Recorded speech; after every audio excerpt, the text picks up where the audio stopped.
Powered by Righteous Media.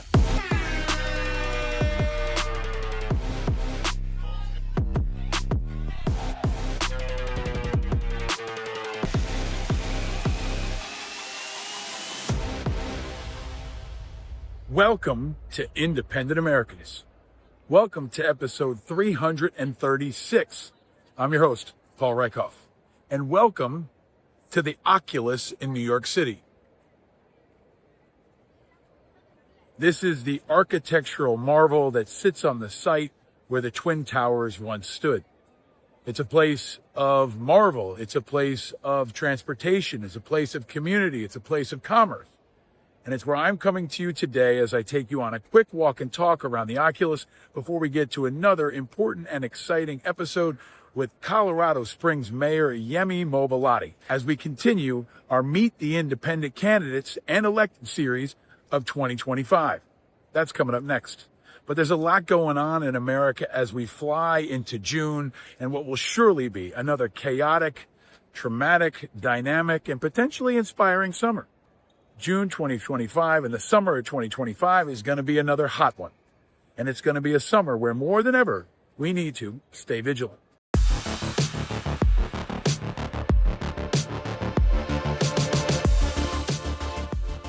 But before we get to Yemi Mobolade in our conversation about the future of independent politics and how he's pushing back against Trump and creating a new path for independence, let's first get to my top topics.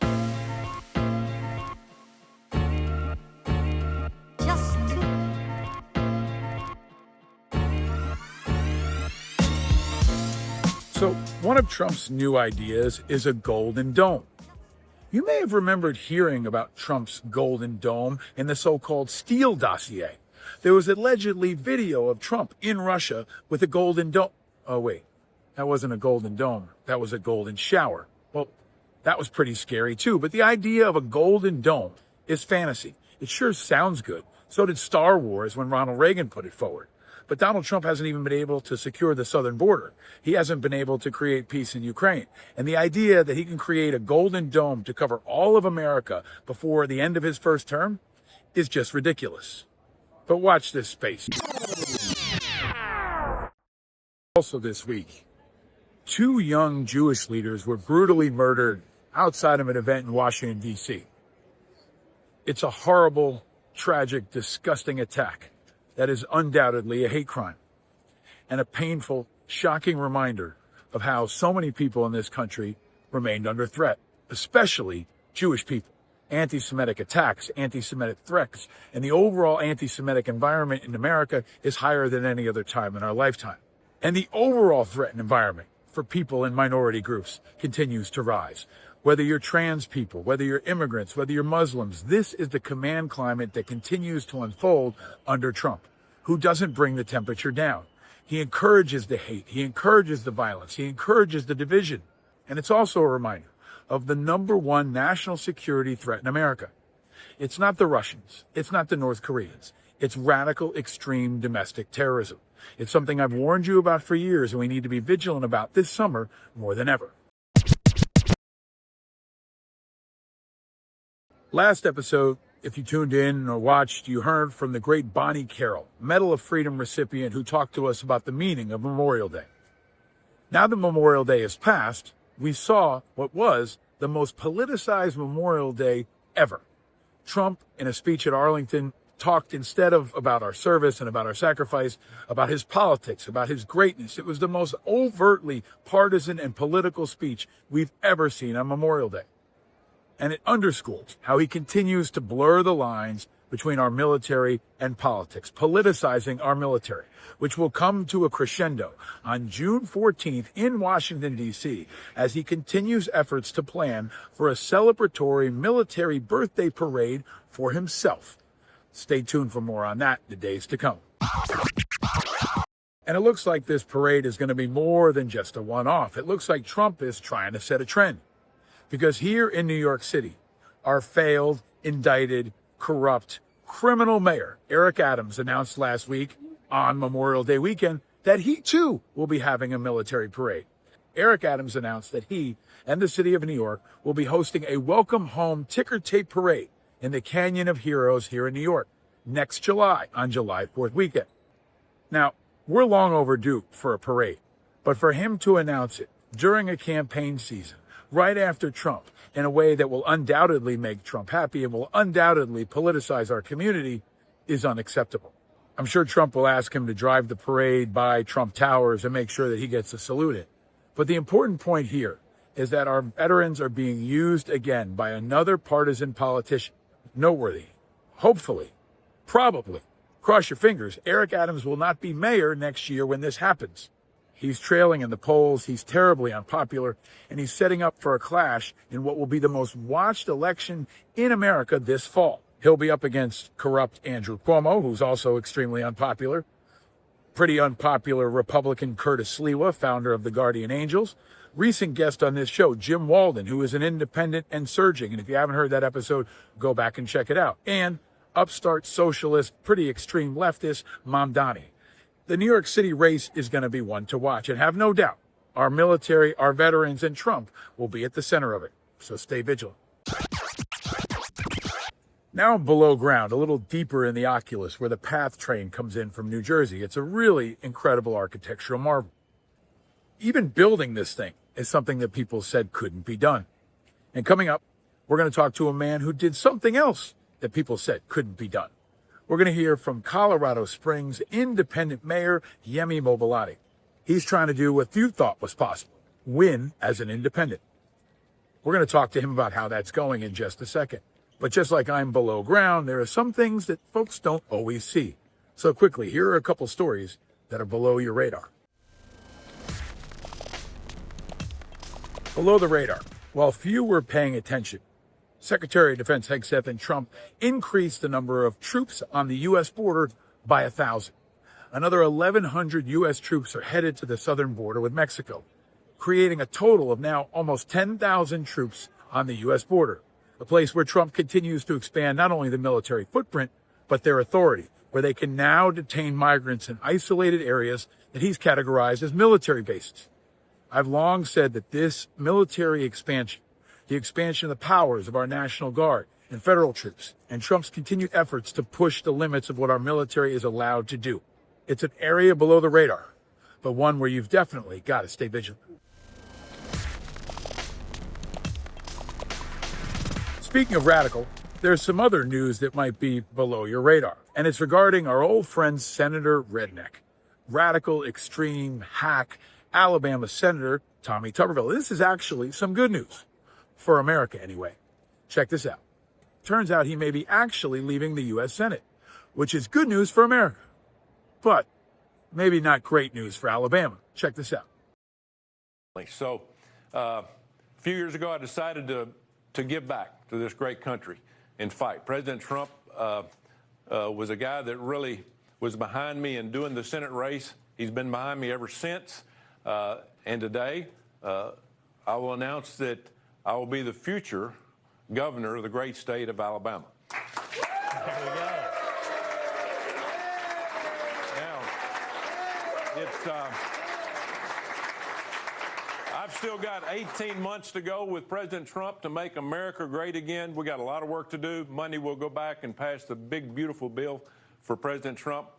But I'm doing this to help this country and the great state of Alabama. I'm a football coach. I'm a leader. I'm a builder. I'm a recruiter. And we're going to grow Alabama. We're going to bring manufacturing to the state. We're going to stop this illegal immigration. We're going to make education better again. So the good news is he may finally be out of the Senate.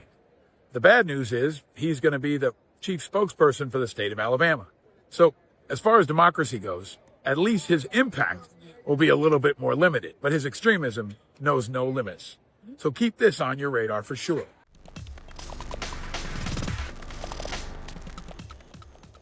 Now, a final story to keep on your radar. We're lucky to live in America, where there aren't daily attacks, where we're not being hit with missiles and drones.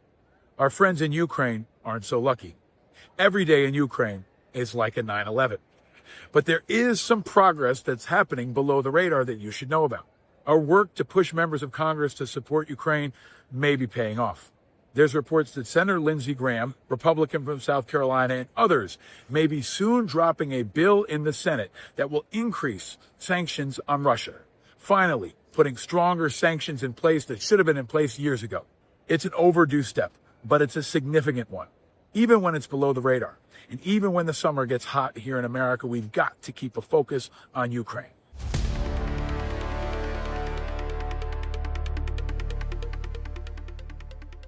Every single day, Ukrainians are fighting for freedom and democracy, standing up for the values that this country and most Western countries were founded on. So stand with American Veterans for Ukraine. Go to our website and share the new video that encourages members of Congress to stand with Ukraine now. Trump is changing his tone, and we want Republicans to change their tone too. Now is the time to finally break that deadlock and stand up and stand strong with Ukraine. And don't let it fall below your radar. This is a time in America and around the world for true leaders. Leaders who can lead with confidence, with unity, with perspective, with thoughtfulness, with hope, and with independence. And in this episode, we've got a returning champion to give us an update on how he's doing that. Our independent movement isn't just about activity, it's about outcomes. And one of the most significant outcomes for our independent movement was the election of independent mayor in Colorado Springs, Yemi Mobolade. He's been on this show twice before to talk about why he is different, why he represents a movement, and why he's bringing hope not just to Colorado Springs, but to the entire country. He's in a very powerful position right now as his city tries to figure out how to navigate Trump and immigration and all the other related issues. This is halftime for Yemi. He's got 2 more years in his first term. He joins us exclusively to give us an update, talk about how he's approaching the Trump administration and what he thinks about the 2026 and 2028 elections. This summer is going to be a hot one, but Mayor Yemi Mobolade continues to be a voice of cool, a voice of calm, a voice of leadership, and a voice of independence. So welcome to the start of summer 2025. Welcome to another conversation in our Meet the Independent Candidates and Elected series for 2025. Welcome to Independent Americans, episode 336.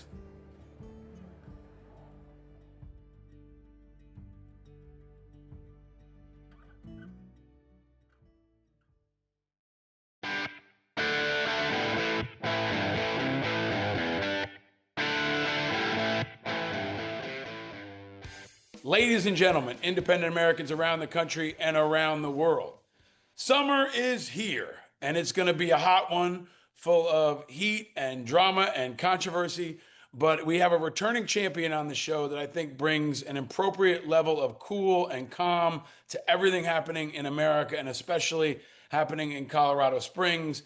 He is a key element in our national movement for independence. Always an inspiring and important guest. The great and powerful Mayor Yemi Mobolade is back on Independent Americans. Welcome back, Mr. Mayor. Thank you, Paul. It's always a joy to be on your show. I love your energy. I love what you're doing.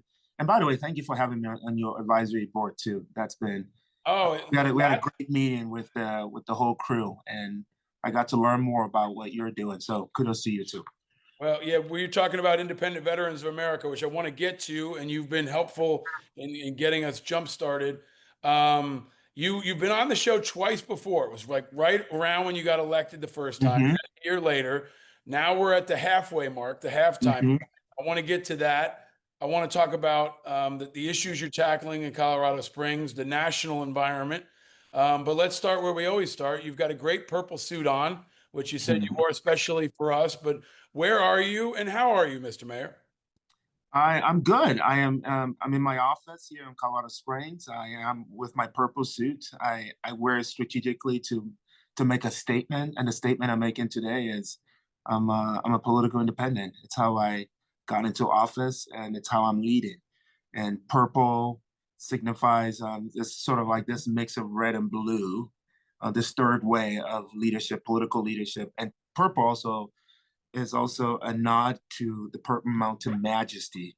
Colorado Springs has, we call it, it's Pikes Peak, America's Mountain. And it's that this mountain birthed the song, America the Beautiful, was written years ago because of this mountain. in this community. And so I am representing a number of things by wearing purple today, but most importantly, the political independent nature of my leadership. Well, I think you're continuing to represent hope. And when we were getting ready to hit record, I said you were kind of a secret when we first started talking, but I think you're less of a secret now. You've really made a national impact. I want to talk about that. But can you give me a sense now, 2 years in, you're an independent, you're one of the most visible independents in the country. I think you'll be a really essential leader for the independents in the next 2 years. But how's it going? You've been there 2 years now. You're one of maybe the highest profile, maybe the biggest city for an independent mayor in America. How's it going, and how is it going as an independent? It's going well despite the political challenges. The job is hard. The work is hard, but the work is equally rewarded. I said by far it's the best job I've had. It's also the hardest job I've had. But isn't that true in life? There's the two sides of the same coin, and so I'm loving it. I especially being a political independent, I make decisions independent of political agendas or preferences. It's really I'm equipped to do what's right for the community. It's paying off.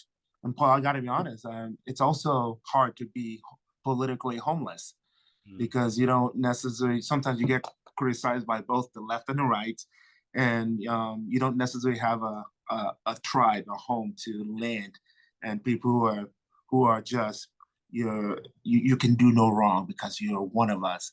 But I'm so glad I don't have that too, because I need to be held accountable. My decisions need to be about the people of Colorado Springs as opposed to just making a political group happy. So I am equally making people happy and upset at the same time every day. That means you're probably doing it right, and it's unusual in that regard, right? And that's why I think it's so important, because you're showing how an independent can carve out a different path. And you've been covering everything from potholes to immigration to hate crimes to military families, right? You're spanning the spectrum, especially in Colorado Springs.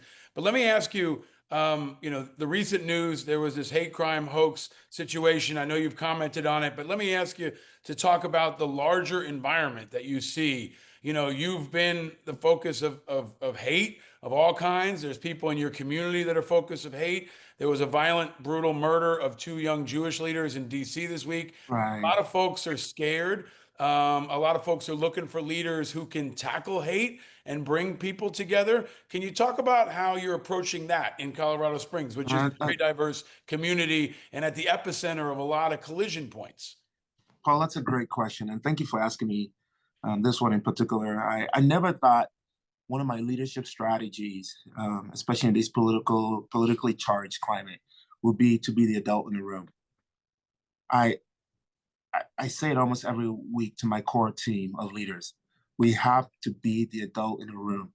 And what does that mean? When these, for us in Colorado Springs, we've had the migrant situation and the rumors of buses showing up, and are you a sanctuary city? Not a sanctuary city. You talked about the hate crime hoax and during the campaign, and how when that stunt was done, I had the NAACP calling me, wanting to do protests and marches, and I'm going, stop.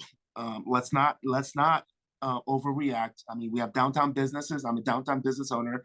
I mean, there's impacts to riots, and so to constantly be the guy who is just trying to de-escalate these high tense feelings and trying to bring everyone to just kind of a third way and what's reasonable, what's practical, and what's about the people. I think it's one of the unique opportunities of this to lead differently in these political times. A friend once said to me, "Boy, Yemi, you sure picked the wrong time to go into elected office." And I knew what he meant because of everything that's happening on the federal level, state level, local level.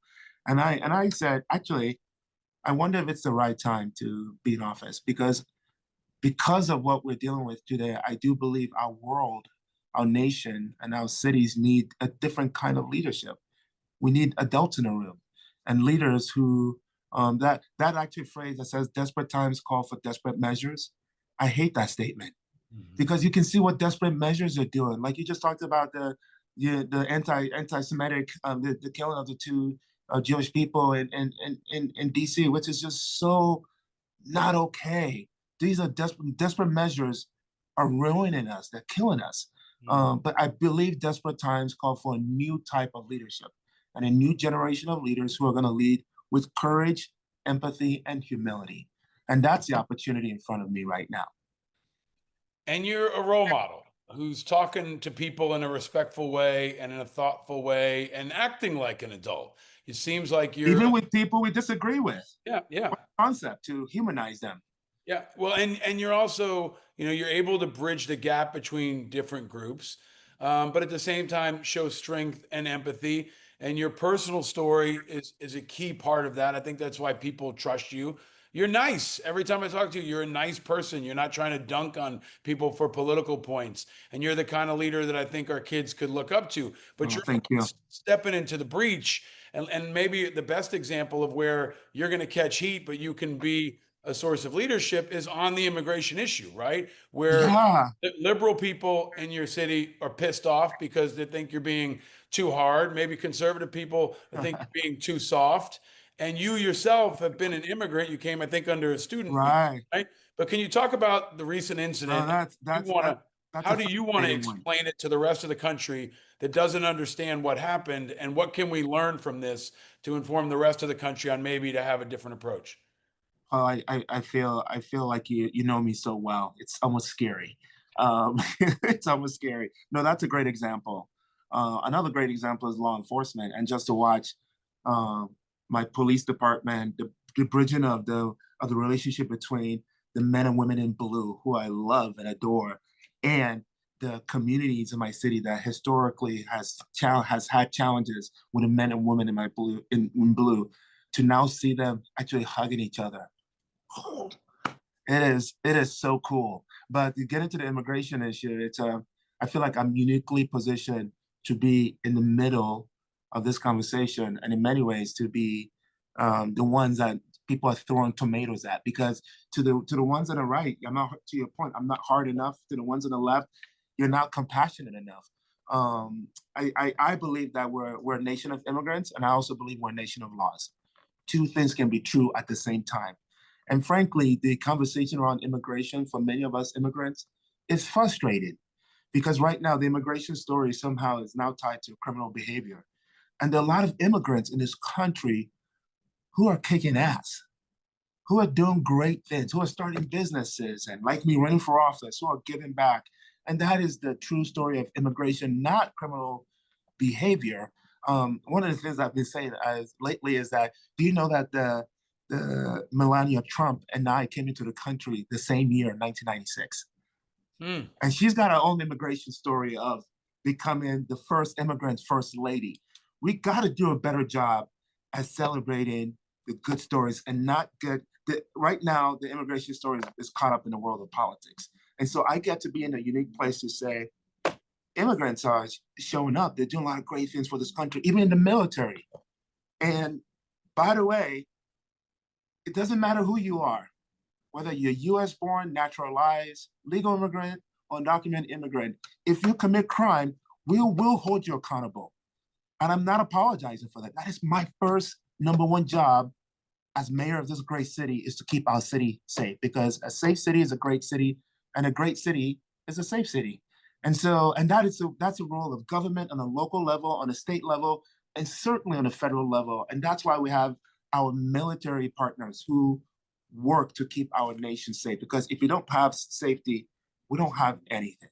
Can we drill down on that point specifically, though? You've said if you're here illegally, you're breaking the law, right? Absolutely. And I don't want to put words in your mouth, but I'm paraphrasing. If you're here illegally, you are breaking the law. And so what does Mayor Yemi propose as a solution for those people? How do you meld this compassion and strength and understanding and abiding by the law? And you're in a unique position because you came here yourself as an immigrant. So you came here speak myself from authority. So yeah. So what does right look like for America when someone's here illegally in Colorado Springs, as an example? So and that's a tension I feel with even undocumented immigrants, is that they're here for the same reasons I came. They're here for opportunity, to to make life better for their families. The same reasons I had the opportunity to come here, it doesn't change. Now, some people come for the wrong reasons, and we got to keep the bad guys out. Whoever you are, especially if you're undocumented, if you're here illegally and you're committing crime, I have zero tolerance for that. Now, the data also shows the number of people here, undocumented immigrants who are here illegally, but are also contributing to the economy. Especially states like California and Texas are benefiting most from, especially in construction and agriculture. If this country deported every single undocumented immigrant in this country, you're going to see a huge impact economically. So I wish the federal government will come up with a solution that would take the ones who are paying Social Security, paying taxes. And by the way, when you're an immigrant, you pay into Social Security, you don't get anything. So even as a green card holder, I didn't have access to anything. So they're paying into our nation's Social Security, and many of them are not going to get anything back unless they become a naturalized citizen. But we gotta find a way to make them whole for the ones who are contributing to the economy, for the ones who are now second and third generation, but are doing right by this nation, but have illegal status. We gotta figure out a way to make them whole. Now, for the ones who are here, who are just taking, and committing crime, I believe we got to kick. What about the one, Mayor Yemi, what about the one that's in the crosshairs right now for Donald Trump, which is birthright citizenship? He's now, attacking the idea of birthright citizenship. Where do you stand on kids that maybe have parents that are here undocumented, but they're born in America? Where do you stand on that? And that's I don't know if any blanket solutions are, and that's it's complicated. My sister, my youngest sister, was born in the U.S. So she's an example of one who actually the only one in the family who had birthright citizenship, and she's kicking ass in Houston, Texas, working for Chevron and a leader at her church and just doing a lot. So I now that's the question is really a question for the feds, and it's a question about our Constitution. And so I don't believe, this is what I love about this country, we're a nation of law. So I know there's a lot of conversation around that, but ultimately that's a constitutional amendment and decision. But I can only speak from my own experience, and that's my sister who had the blessing of being able to be born here, and she's just doing really well. So if the federal, just to take this all the way through, federal government decides birthright citizenship is no longer a right, and they come for kids in Colorado Springs, what do you do when you're the mayor? Well, I don't believe that would ever happen to begin with, But at the end of the day, whatever laws that are set in the country, I want to be clear. I rose my right hand and I said I would support the Constitution of the United States, the laws and the Constitution of the state of Colorado, and the laws of the city of Colorado Springs. And I will faithfully perform to the best of my ability the duties of the position of mayor. And that's what I'm getting back to my original statement. We're a nation of immigrants, we're a nation of laws. If the laws change, I will follow through. I have to abide by the laws. And how we get things done in this country too is through the laws.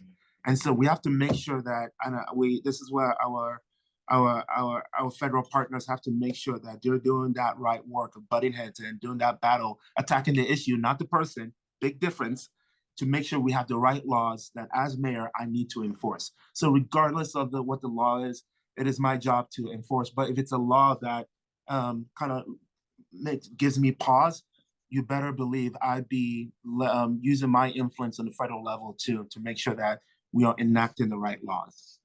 So building on that, Mayor Yemi, people are looking for many people in this country, half the country are looking for people to fight back against Trump.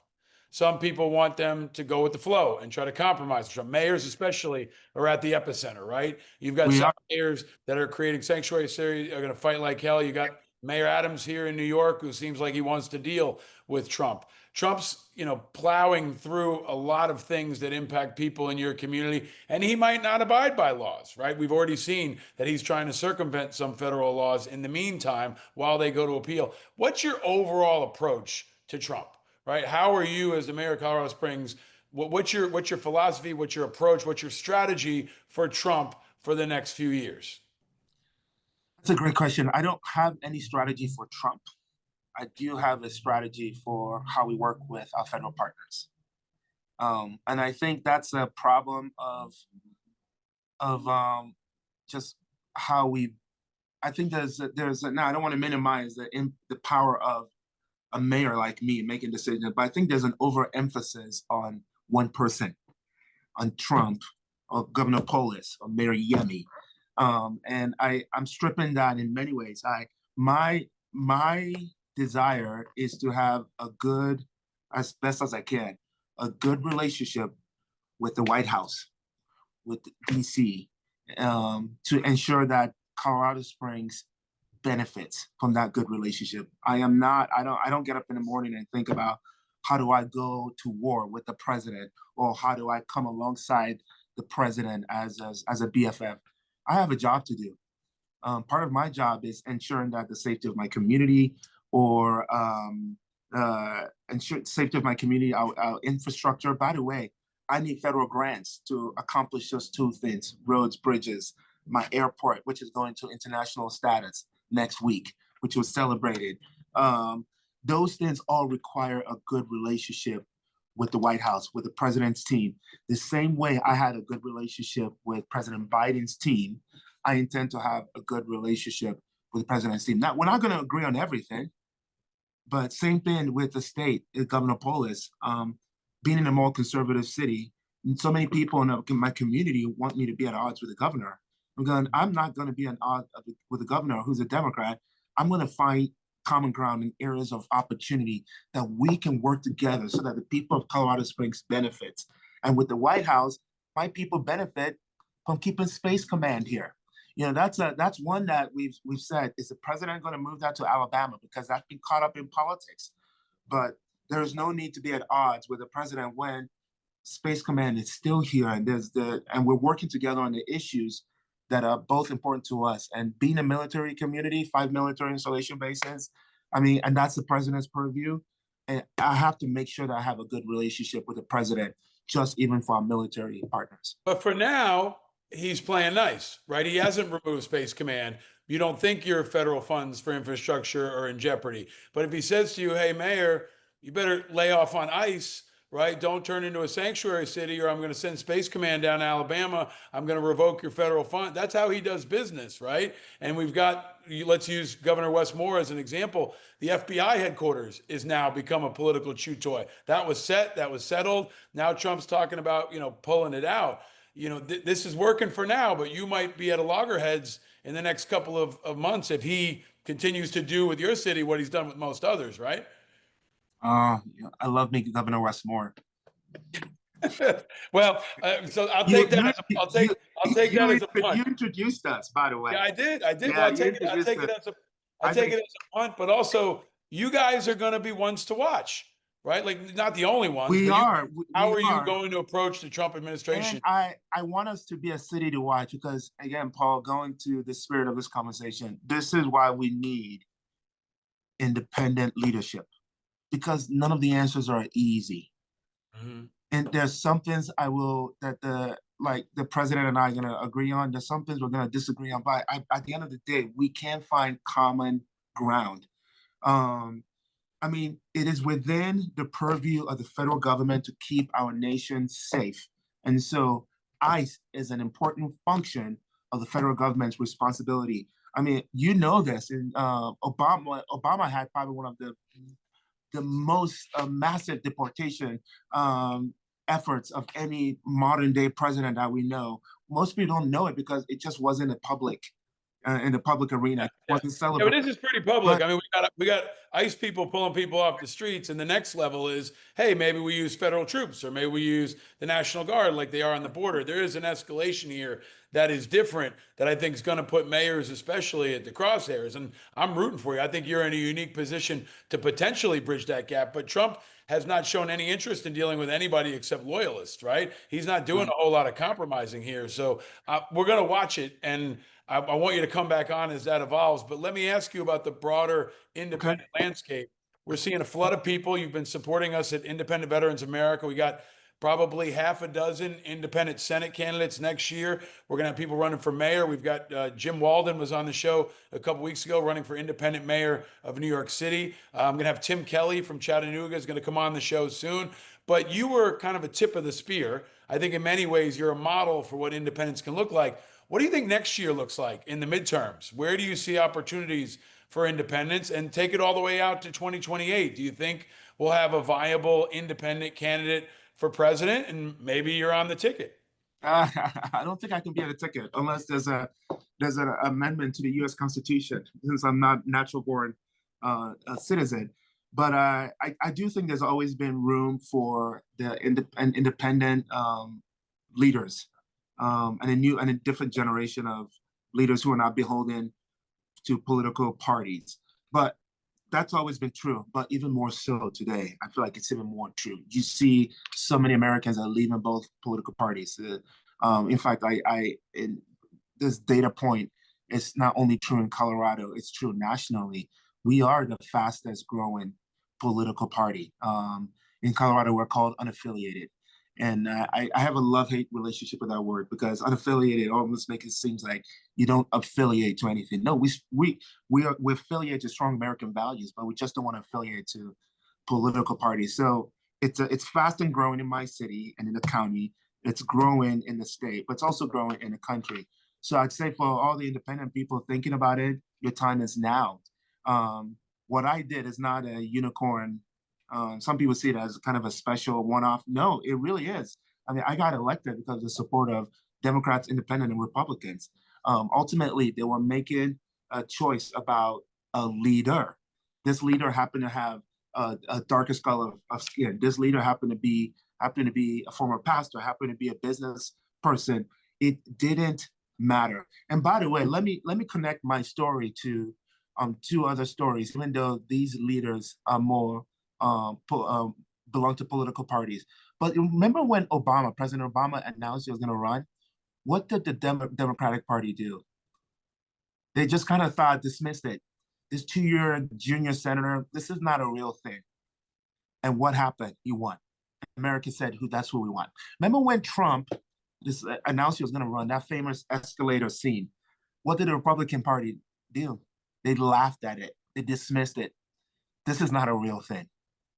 When Yemi decided to run, what did the local folks do? This is a joke. This is not a real thing. In all three of these stories, America said, no, this is who we want. The point I'm making is that there's a growing appetite from Americans to elect different kinds of leaders. And that's where independent leaders show up. And I think there's a growing interest in what they have, because they're just tired of the same old. Even though Obama and Trump belong to political parties, both leaders barely had any experience. You could almost call them independent leaders. They barely had any experience with the political parties. It just shows you there's a growing appetite for a new generation of leaders in our country. Well, they were rock stars in their own ways. Like I knew Obama when he was on the VA committee, when he was a junior senator. I saw it right away, and I was not one of those people who dismissed him. I saw him as a uniquely, because you're an independent leader, so you saw something. Yeah, I'm objective, and I saw the rise of Trump as well. And I've mentioned other leaders that have kind of shot out of nowhere to most people who aren't paying attention. But I think anybody who's paying attention to you recognizes that you are a unique leader. Your style and your approach and your bio and your commitment is unique. But there's also what you represent, which is this unique opportunity, which I see all across the country. You see it as well. Are there any other independents that you've seen that you think embody? If you were going to say, hey, I'm putting together a dodgeball team, are there any up and comers, even locally, that you've seen that folks should watch out for, that you think are kind of junior rising stars? Yeah, locally, I've seen some local elected leaders, whether new ones or ones that are already in office or run again, who are actually leaving the political parties and joining like the Forward Party, which is I don't know if you've ever had Andrew Yang on your show. Yep. Yeah, Andrew has become a friend of mine now, and but it's been interesting to watch this exit. Also, on the state level, the mayor of Fort Collins is no longer a Democrat. She's now part of the Forward Party. And so you're seeing this growing movement of leaders leaving the party and getting reelected as part of independent parties. So I can't speak to it on a national level. And that's one of the, honestly, that's one of my yeses when you said, come join what I'm doing, is because I sort of want to know how this is. I'm dependent on guys like you and Yang and others to kind of bring me to what this looks like on a national level and see if there's any way I can contribute to this movement as well. So selfishly, it's one of the reasons I'm connected with you so that you can help me see what this movement looks like on a national level. I think you're doing the best thing you can do, which is kicking ass and putting points on the board. And it's exciting. Maybe we can make this happen. But to be able to get, Dan Osborne, we had Brian Bangs on the show, who's Oh running yeah. Dakota, right? He ran last time as a Democrat. He's running as an independent. We've got Jim Walden. We've got all the vets we endorsed last time. We've got more coming. I think we could see as many as 300 candidates from Independent Veterans America next year. But I think, holding you up as an example is really important, because the thing I'm struck by is you all don't know each other, and we're trying to make those connections. But the country doesn't know your story either. I was glad the New York Times did this profile of you that gave you some shine and showed the opportunity. So let me ask you a final question, Mayor, is what do you want to get, what's one thing you want to get done in your next, you're at halftime, you get the second half here of your first term. What's something you want to get done that's important to Colorado Springs, but also could be an insight into how America could get things done if they approach it from a more independent mindset? Few things. One, I often say my job is twofold: to administer excellent city services, public safety, public infrastructure in our public park, and also to administer hope. I want to do both of those well. And that makes me emotional. When it comes to excellent city services, one of my legacies is to be around public safety. The mayor the African American mayor that was for the men and women in blue and gave them the resources and tools they need to succeed. Because I came from a world where we didn't have anybody to call for help. I got robbed at gunpoint in front of my house, and there was nobody to call for help. So I'm so thankful for the women and men in blue who are laying their lives out to keep us safe. So I want to support them. I want to give them the tools they need to do the job. I want to get us back to authorized strength. We haven't done that since 2019. I've hired 222 officers since I started in 2 years ago. We're 800 for the first time in our city's history. So we're looking at a new Center for Public Safety Excellence. We're talking best in class to bring in police, fire, some of our military partners and county and Office of Emergency Management into the scenario-based center with leadership development and mental health for them, and retooling and ensure that we're staying ahead of the changing landscape in public safety. So I want to be, and then the other side is upstream solution, mental health. How do we prevent some of these issues from happening in the first place, and working with community-based partners that are stopping gang violence. That's one of the things I want to know in terms of my legacy and things I got done. And the other side is just to administer hope in these times. Hope is scarce. People are panicking. There's so much uncertainty.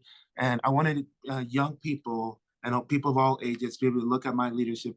And that's been told to me. I met a guy who at the airport, and he's originally from, I think it was Austin. And one of the things he said is one of the reasons I moved to this city is because of you. Because Colorado Springs is safer, but also I moved to the city because of you, because you're kind of a leader you're like the grown up.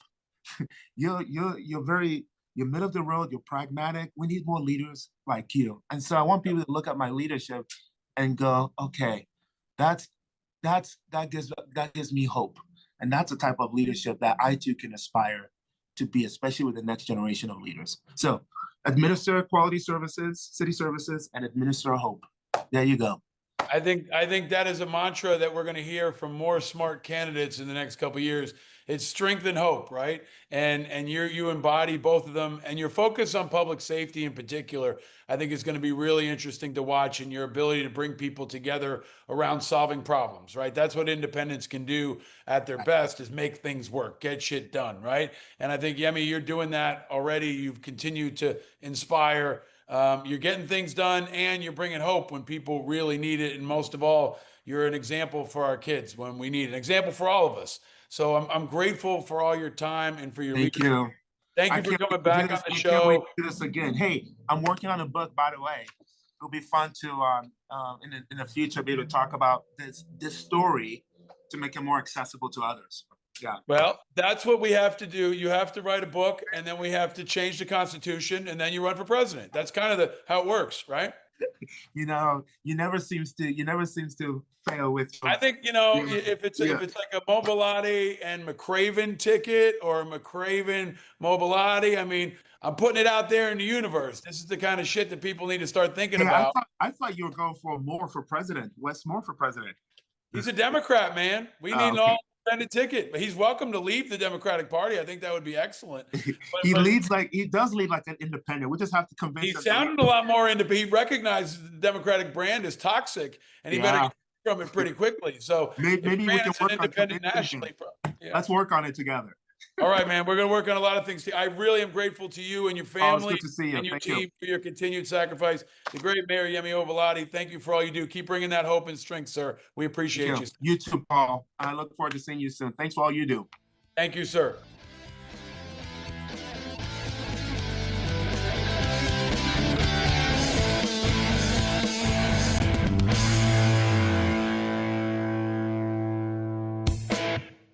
All right, I hope you enjoyed that conversation with Mayor Yemi Mobolade. He is definitely a sign of hope for the future and a really strong representative for our independent movement.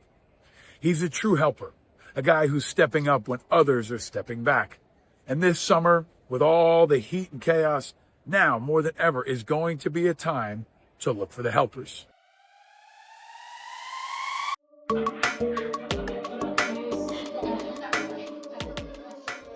On 9/11, when terrorists knocked down 2 buildings here and killed thousands, thousands of New Yorkers stepped up to be helpers. Thousands of people across America and across the world stepped up to be helpers. In this episode, I've got an opportunity for you to be a helper in just a small way. I have a friend named Payne. Frederick worked security in my neighborhood for a number of years and was a guy always filled with light and positivity, a role model for my kids and so many others.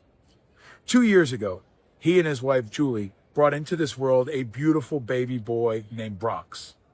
But Bronx was born with a really difficult heart condition and spent most of the first 2 years of his life in and out of hospitals, dealing with surgeries and waiting for a heart transplant.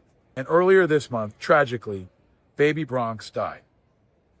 It's an unimaginable pain for my friend Frederick and his entire family.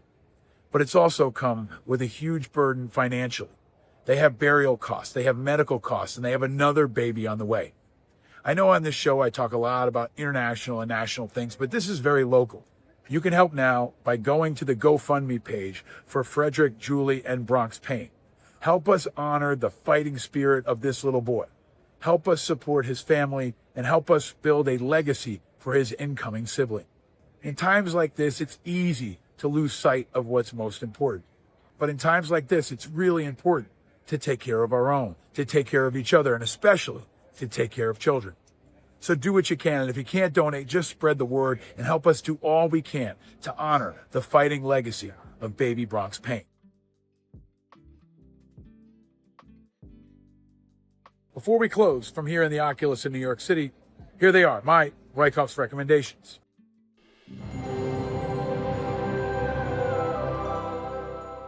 This week, I got a quick one. Coming out of what I hope was a reflective and restful Memorial Day for you and yours, do the opposite of what I'm doing right now. Get outside. This weekend, I was lucky enough to be in the mountains with my boys, just getting some fresh air and being in nature. You're probably on technology too often like I am. So a very simple Rieckhoff's recommendation for this week and for the entire summer. Get outside. If you live in a rural area, it's pretty easy. If you live in an urban area, just get inside a park or get on a train. Make the time to clear your mind, to have that connection with nature, and to get outside. It's a way for us all to be healthier, happier, and of course, more vigilant. As you know by now, my Knicks are struggling, and as this posts on Thursday, they're down 3-1, but we never say die. We never give up, just like this city, just like this country, and just like our independent movement, which continues to grow. So if you like what you're watching or hearing, go to independentamericans.us now, join our Patreon community, get our merch, subscribe wherever you're listening. And if you're not already watching, go to YouTube and check out where I am right now every week. And check out, of course, my interview with Yemi Mobolade and all our recent guests. Our independent movement is growing bit by bit, day by day. And it's going to be a summer of inspiration and impact. And keep bringing that hope, because hope is the oxygen of democracy. And we've all got to stay vigilant, because vigilance is the price of freedom. No, you're not alone and you're vigilant. We're all vigilant, and we're all in this together. Country over party, people over politics, breaking up the status quo and uniting our new movement that is growing day by day, as evidenced by our guest in this episode, Mayor Yemi Mobolade. He is just the tip of a very big iceberg. So stay vigilant, America. I'm your host, Paul Rieckhoff. Thank you for listening, and thank you for watching if you're on YouTube. Until next time, down with Hamas, down with Putin, Slava Ukraine, and stay vigilant, America. And come on, Knicks. Come on, Knicks. Keep fighting. Keep fighting. You can do it. And stay vigilant.